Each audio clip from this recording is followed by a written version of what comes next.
Accompagner la personne diabétique constitue un travail d'équipe et l'Association valaisanne du diabète est mandatée par le canton pour optimiser cette prise en charge.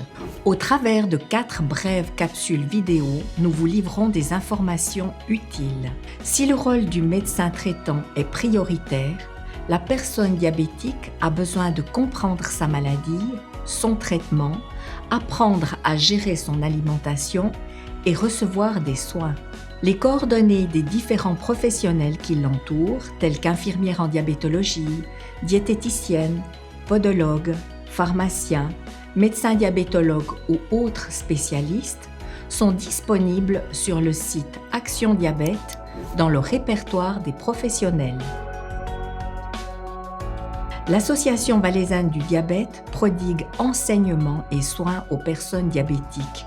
Elle est organisée en 4 centres de consultation et elle prodigue également de l'enseignement et des soins à domicile si besoin. Pour vos demandes de rendez-vous, composez le 027 322 99 72. À noter que toutes ces prestations sont remboursées par l'assurance obligatoire des soins ou l'AMAL sur la base d'une ordonnance médicale.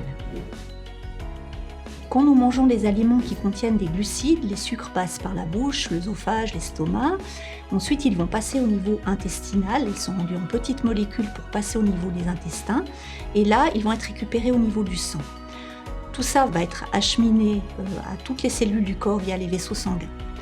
Arrivés vers une cellule, les sucres, pour rentrer dans la cellule, ils ont besoin d'une hormone, d'une clé qui s'appelle l'insuline, produite par le pancréas, qui va permettre au sucre d'entrer dans les cellules. Il y a 2 types de diabète. On a le diabète de type 1, qui est le diabète qui est lié à une absence de sécrétion d'insuline. Donc là, les cellules n'ont pas du tout d'insuline, donc pas d'énergie, le sucre ne peut pas rentrer dans les cellules.